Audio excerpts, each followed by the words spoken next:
같이 고린도전서 10장 31절 새 번역과 그리고 개역 개정으로 같이 봉독하도록 합니다. 시작. 그러므로 여러분은 먹든지 마시든지 무슨 일을 하든지 모든 것을 하나님의 영광을 위하여 하십시오. 그런즉 너희가 먹든지 마시든지 무엇을 하든지 다 하나님의 영광을 위하여 하라. 아멘. 무슨 일을 하든지 하나님의 영광을 위해 라는 제목으로 하나님 말씀을 나누겠습니다. 어느 사립 기독교 대안학교가 있었습니다. 그 대안학교가 정부로부터 큰 대규모의 재정 지원을 받는 대상이 되었다고 합니다. 그래서 학교가 그야말로 최신식 시설을 갖추고 도약할 수 있는 절호의 찬스를 맞이했습니다. 그런데 정부 측에서 요구한 게 있었습니다. 그것은 뭐냐면 학교 교육 안에 있었던 종교 교육과 체프를 필수 과목이 않게 해달라는 요청이었습니다. 그래서 그 이사장들과 이사들이 모여서 기도를 하고 결정을 했습니다. 지원을 받지 않기로 결정을 했어요.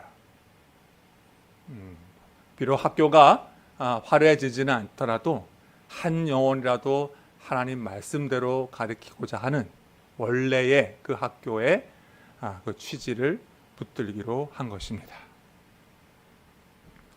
어느 유망한 IT 벤처기업 대표가 있었습니다. 회계부서가 실수를 했어요.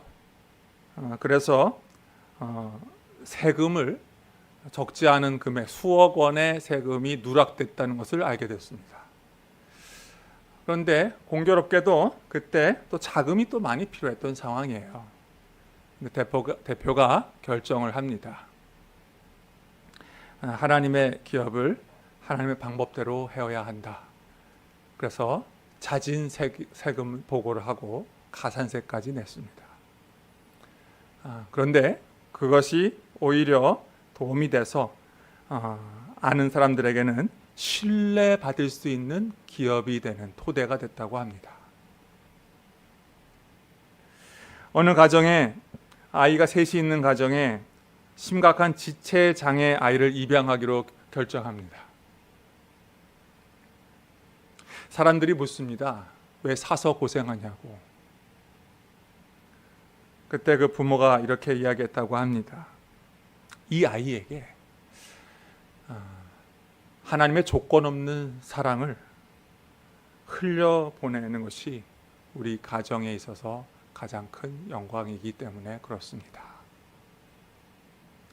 이 사례들은 전부 다 나의 유익이 아니라 하나님의 유익, 하나님의 영광을 구하는 사람들의 이야기입니다. 오늘 말씀에 보면 사도 바울이 이야기합니다. 하나님의 영광을 위해서 살아라. 하나님의 영광을 위해서 살아라. 이게 뭘 말하는 걸까요? 그리고 어떻게 적용할 수 있는 걸까요? 교훈은 명확합니다. 먹든지 마시든지 무엇을 하든지 그 동기가 하나님의 영광을 돌리는 것이 있어야 한다는 것입니다.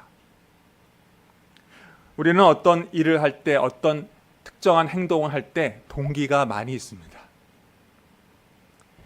어쩔 수 없이 누가 시켜서 하는 동기도 있고요. 돈을 벌어야 하는 것처럼 내가 필요하기 때문에 하는 동기도 있고요. 정말 그 일을 하면 내가 기쁘기 때문에 그 일을 하기도 합니다. 그런데 그 많은 동기들 중에 고린도전서 10장 31절에 따르면 우리가 반드시 고려해야 할 동기가 하나 있는데 하나님에게 영광이 되는, 하나님께 영광이 되는 일이 되도록 살아야 한다는 것입니다. 그래서 당연히 하나님 보실 때 아닌 것은 과감하게 노 할 수 있는 용기도 있어야 하고, 사람들이 볼 때는 별것 아니지만 그 평범한 일을 소중하게 생각해서 하나님께 드릴 줄 아는 믿음이 있어야 한다는 것입니다. 구체적으로 어떤 자세가 하나님께 영광을 돌리는 걸까요? 우리는 예배를 드릴 때 종종 그런 얘기 할 때가 있습니다. 하나님께 영광을 돌립시다. 그러면서 박수를 치기도 하고 간증을 하기도 하고 또 찬양을 드리기도 합니다. 말도 되게 중요한 것 같습니다. 크리스찬 연예인들이 각종 수상 이제 소감할 때 하나님께 영광 돌립니다라는 말 하는 거 들어본 적 있으시죠? 예, 아직도 가끔 있더라고요. 옛날만큼은 많지 않지만. 비신자들이 보면 무척 낯선 거지만 우리 그리스도인 입장에서는 굉장한 믿음의 고백인 것이죠. 어떤 일을 할 때 우리는 그렇게 고백할 수 있어야 됩니다. 이 일을 내가 한 게 아니고 사실 하나님이 하셨어요 라고 고백할 수 있어야 합니다. 하나님이 이끄셨어요. 하나님이 허락하셨어요. 하나님이 그 일을 통해서 내가 하고 있는 일 가운데 얻어진 그 열매가 바로 하나님으로부터 은혜로 주어졌다는 것을 인정하고 인식하고 하나님께 돌려드리는 자세, 그것이 우리 안에 있어야 되는 줄로 믿습니다. 하지만 오늘 본문에서는 단순히 말을 넘어서는 겁니다. 우리의 삶 속에서 하나님의 성품과 하나님의 역사가 드러나는 것을 원합니다. 히브리어로 이 영광은 카보드, 헬라어는 독사. 그 뜻은 뭐냐면 무게, 중요성, 가치 이런 것을 말합니다. 즉 어떤 일을 할 때 하나님의 그 무게감, 하나님의 그 중요성, 그것이 드러나는 방식으로 말을 하고 행동하라는 것입니다. 즉 하나님 그분이 드러나게 할 수 있는가? 그분이 정말 주인공인가? 바로 이 문제하고 연결되는 거예요. 내 삶을 통해 하나님의 성품이 드러나는 것, 잘 생각해 보십시오. 내가 죄의 유혹을 이길 때 우리 삶 속에서 하나님의 거룩이 드러납니다. 내가 누군가를 용서할 때 그 순간 하나님의 자비가 드러나는 거예요. 내가 복음을 전할 때 하나님의 그 생명을 구원하는 그 능력이 드러나는 겁니다. 요셉이 보디발의 부인을 그 유혹을 거절할 때 독자는 느꼈죠.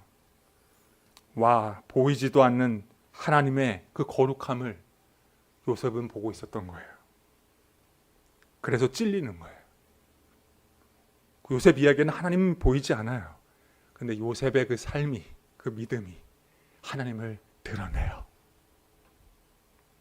우리의 결정이, 우리의 행동이, 우리의 말이 하나님께 영광이 된다는 것은 바로 우리의 결정과 행동과 말이 하나님의 성품을 드러내고 있다는 뜻을 말하는 거예요.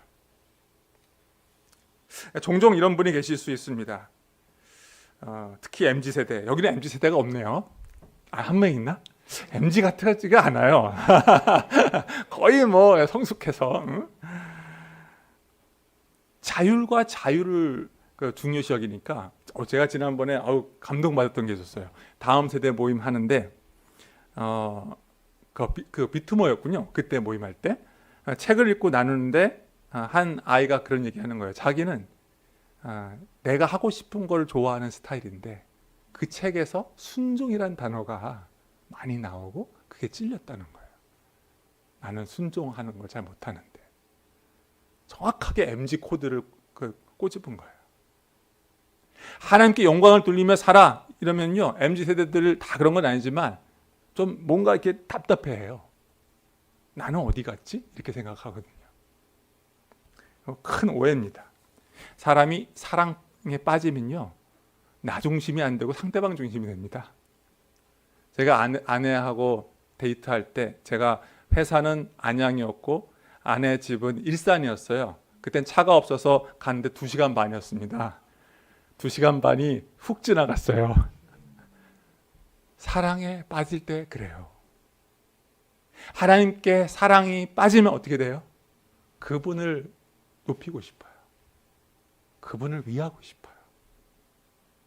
그분께 드리고 싶어요. 그분이 내게 또 사랑을 베풀었어요. 나에게 너무 많은 걸 주셨어요. 사랑이 없으면 힘들어지는 거예요. 사랑이 있으면 하나님께 영광을 드리는 삶은 기쁨이에요. 그래서 웨스트민스터 소요리 문답 1번, 인간이 제일 되는 목적은 하나님의 영광을 돌리는 것과 그분을 영원토록 즐거워하는 것입니다. 영광을 돌리는 것과 즐거워하는 것은 양립할 수 있는 거예요. 근데 오늘 본문에서 한 가지 중요한 것을 얘기하고 있습니다. 하나님의 영광을 돌리는데 나와 하나님과 1대1 관계에서 생각하는 오해가 있어요. 근데 오늘 본문을 가만히 보면은요, 그 이상이에요. 오늘 결론부터 얘기하자면 하나님께 영광을 돌리는 것은 공동체, 사람들과의 관계 속에서 바로 그분의 성품을 드러내는 것을 바랍니다. 무슨 말인지 오늘 말씀 한번 보도록 하겠습니다. 성경 한번 봐주시겠어요? 고린도 전서 10장을 펼쳐주세요.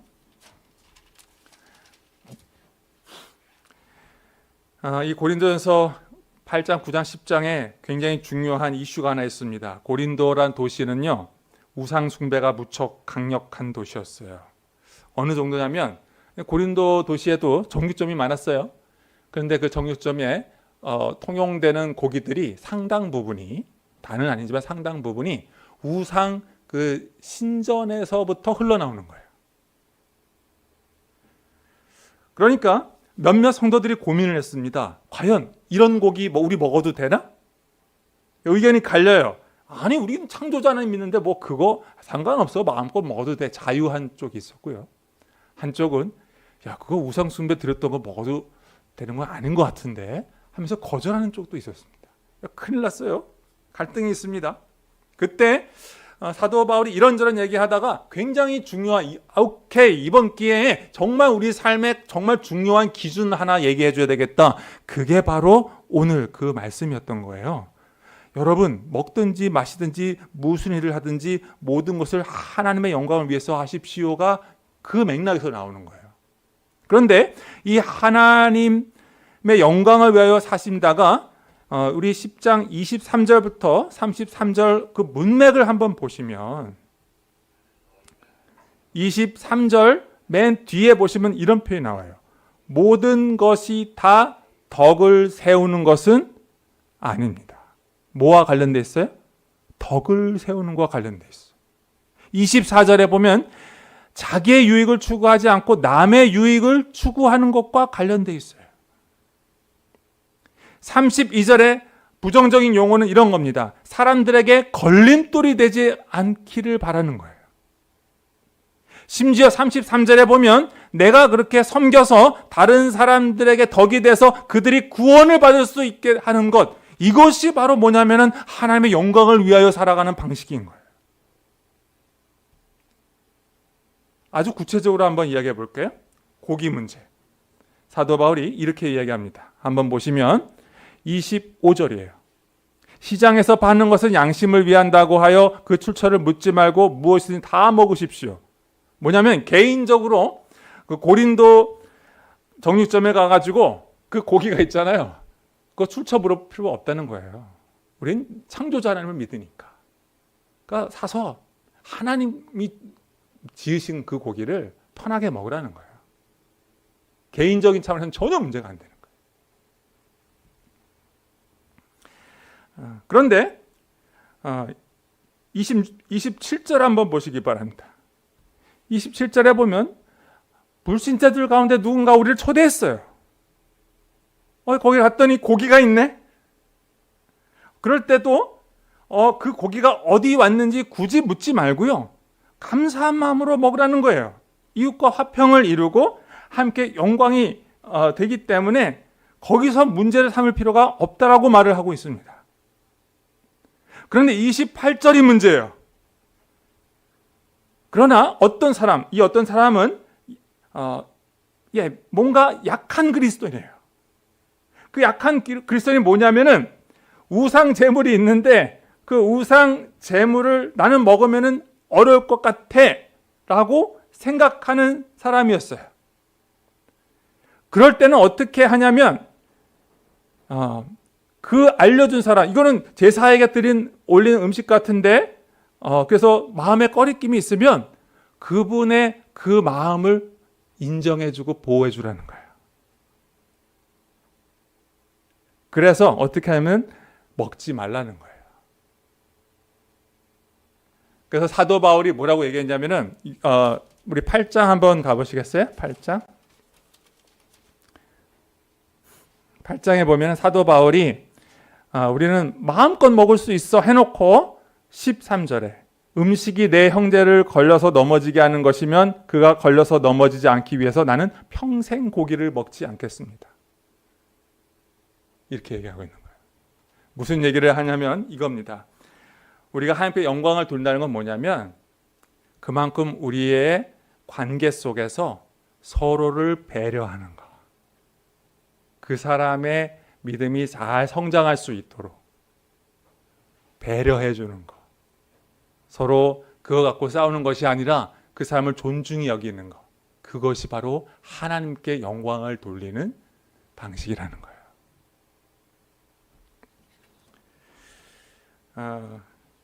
예방주사를 좀 놓으려고 이 말씀을 전했습니다.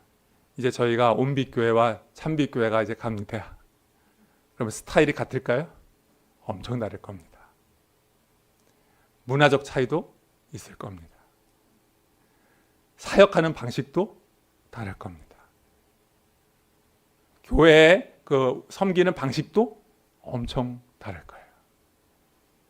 충분히 서로를 알지 못하면 오해가 될 수도 있습니다. 우리는 이렇게 했는데 왜 저 사람은 저렇게 했지? 할 수가 있어요.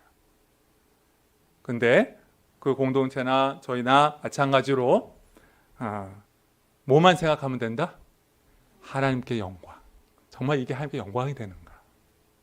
그런데 하나님께 영광이 된다는 것은 뭐와 연결된다고요? 지체와의 관계 속에서 드러나는 거예요. 그래서 우리가 전혀 낯선 사람들과 다시 만나서 사역을 같이 하게 될 때에 이 관계 속에서 그 사람의 덕을 세우기 위해서 살아가는 것, 그것이 하나님께 영광을 돌리는 삶의 방식인 거예요. 이것이 사도 바울이 이야기하는 겁니다. 이제 마무리하겠습니다. 우리 신앙생활 하게 되면서 하나님이 인도하셔서 잘 될 것 줄로 믿습니다. 네, 온빛교회 잘 될 겁니다. 하지만 그게 어려움이 없다는 뜻은 아니에요. 갈등이 아예 없다는 뜻은 아니에요. 근데 그게 큰 문제가 안 될 겁니다. 우리가 기도하고 하나님 영광을 위해서 살아가려고 하고 상대방을 배려하면서 그 사람에게 덕이 되기 위해서 나를 낮추고 그 사람을 높이려고만 한다면 온빛교회 가운데 많은 열매가 맺어질 것입니다. 그리고 여러분의 개인적인 삶에도 마찬가지. 우리의 개인적인 삶에서 수많은 선택들이 있을 텐데 그때 하나님께 영광이 되는 것을 선택을 하시고 특별히 사람을 살리는 덕을 주기 위해서 내가 선택을 한다면 하나님께서 함께 하시고 역사하시고 축복하시고 도와주시고 열매 맺게 해 주실 것입니다.